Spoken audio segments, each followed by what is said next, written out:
একদম অল্প তেল মশলায় টক ঝাল মিষ্টি লোভনীয় স্বাদের আমড়ার আচার, তাও আবার রোদে দেওয়ার ঝামেলা ছাড়াই।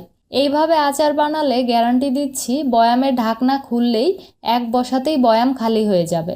তাই একটু বেশি করেই বানিয়ে রাখবেন। চিন্তা নেই, একবার বানিয়ে নিলে সংরক্ষণ করতে পারবেন পুরো 1 বছরের জন্য। এখানে আমি 1 কেজি পরিমাণ আমড়া নিয়েছি।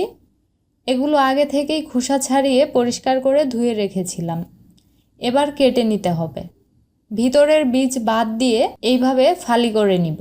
এই আচারটা তৈরিতে বড় সাইজের আমড়া ব্যবহার করলে দেখতে বেশি সুন্দর দেখা যায়, তবে আমার হাতের কাছে এগুলোই ছিল।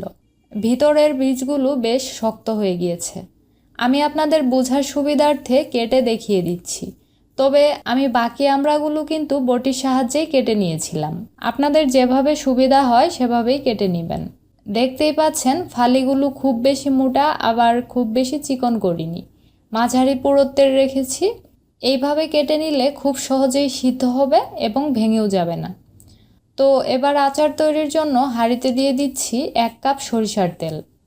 কিছুটা গরম হয়ে এলে এর মধ্যে দিয়ে দিব 1 চা চামচ 5 ফোড়ন, 2টা শুকনা মরিচ, 1টা তেজপাতা, 2টা এলাচ আর 1 টুকরো দিয়ে দিচ্ছি দারুচিনি। তারপর দিয়ে দিব 2 টেবিল চামচের মতো আস্ত রসুনের কোয়া।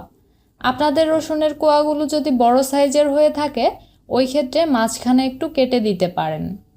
আচ্ছা, এবার মাঝারি আঁচে নেড়ে কিছুক্ষণ মশলাগুলো ভেজে নিতে হবে। ভাজার পর যখন সবগুলো মশলা থেকে সুন্দর ঘ্রাণ বের হবে সেই পর্যায়ে এর মধ্যে দিয়ে দিচ্ছি 1 টেবিল চামচ সরিষা বাটা। অনবরত নেড়ে 2 মিনিটের মতো ভেজে নিব, যাতে সরিষা বাটা থেকে কাঁচা গন্ধ চলে যায়। তবে খেয়াল রাখবেন মশলাগুলো আবার যেন পুড়ে না যায়, তাহলে কিন্তু আচার খেতে ভালো লাগবে না। তারপর এর মধ্যে কেটে রাখা আমড়াগুলো দিয়ে দিচ্ছি। আমড়া দেওয়ার পর মাঝারি আঁচে এই তেল মশলার মধ্যেই কিছুক্ষণ ভেজে নিতে হবে। কয়েক মিনিট ভেজে নিলেই আমড়ার কালার পরিবর্তন হয়ে যাবে। যখন এইরকম দেখাবে তখন এর মধ্যে দিয়ে দিতে হবে চিনি। তো আমি এতে 1.5 কাপ পরিমাণ চিনি দিয়েছি, তবে আপনাদের স্বাদ অনুযায়ী মিষ্টির পরিমাণ আরও কমিয়ে দিতে পারেন।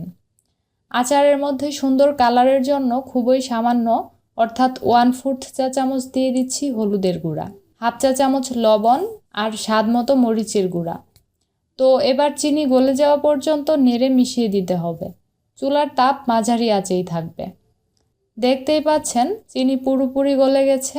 এই পর্যায়ে ঢাকনা দিয়ে ঢেকে আমড়াগুলো 80% সিদ্ধ হওয়া পর্যন্ত জাল করতে হবে।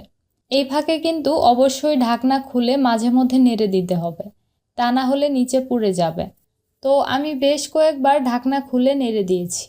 আচ্ছা, এখন এর মধ্যে দিয়ে দিচ্ছি 1/2 চা চামচ কাশ্মীরি লাল মরিচের গুঁড়া। এই মরিচের গুঁড়া দিলে ঝাল হবে না, তবে আচারের কালারটা সুন্দর করবে। আপনাদের হাতের কাছে থাকলে দিতে পারেন। তো আমি ঢাকনা দিয়ে ঢেকে আমড়াগুলো 80%-এর মতো সিদ্ধ করে নিয়েছি। এবার আর ঢেকে দেওয়ার প্রয়োজন নেই। এখন ঢাকনা খোলা অবস্থাতেই কম তাপে ঘন ঘন নেড়ে শিরা ঘন হয়ে আসা পর্যন্ত জাল করতে হবে। বেশি আঁচে দ্রুত আচার তৈরি করলে দীর্ঘদিন ভালো থাকবে না এবং কালারটাও সুন্দর হবে না। তাই সময় দিয়ে ধীরে ধীরে আচারটা জাল করতে হবে। আমার এটা প্রায় হয়ে গেছে। নামানোর আগ মুহূর্তে এর মধ্যে দিয়ে দিচ্ছি 1 টেবিল চামচ পরিমাণ ভাজা মশলা। আমি 1 চা চামচ 5 ফোড়ন, সেই সঙ্গে 1 চা চামচ আস্ত ধনিয়া আর 1/2 চা চামচ আস্ত জিরা শুকনো খোলায় হালকা টেলে তারপর গুঁড়া করে এখানে ব্যবহার করেছি। তবে আপনারা চাইলে কিন্তু এর মধ্যে শুধু 5 ফোড়ন গুঁড়া করেও দিতে পারেন।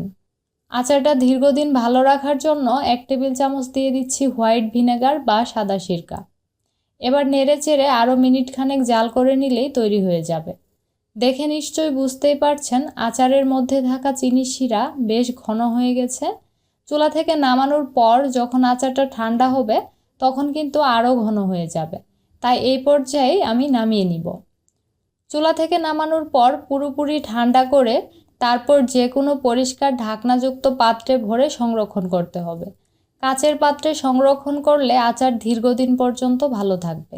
যেহেতু এই আচারগুলো রোদে দেওয়া হয়নি, তাই ফ্রিজের নরমালে রাখলেই আপনি আচারগুলো বছর জুড়ে সংরক্ষণ করে খেতে পারবেন।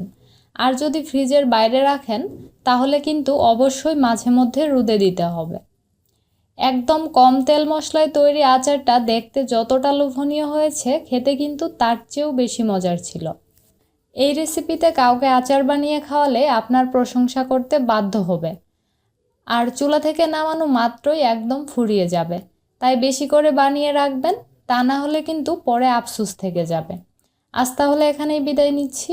আল্লাহ হাফেজ।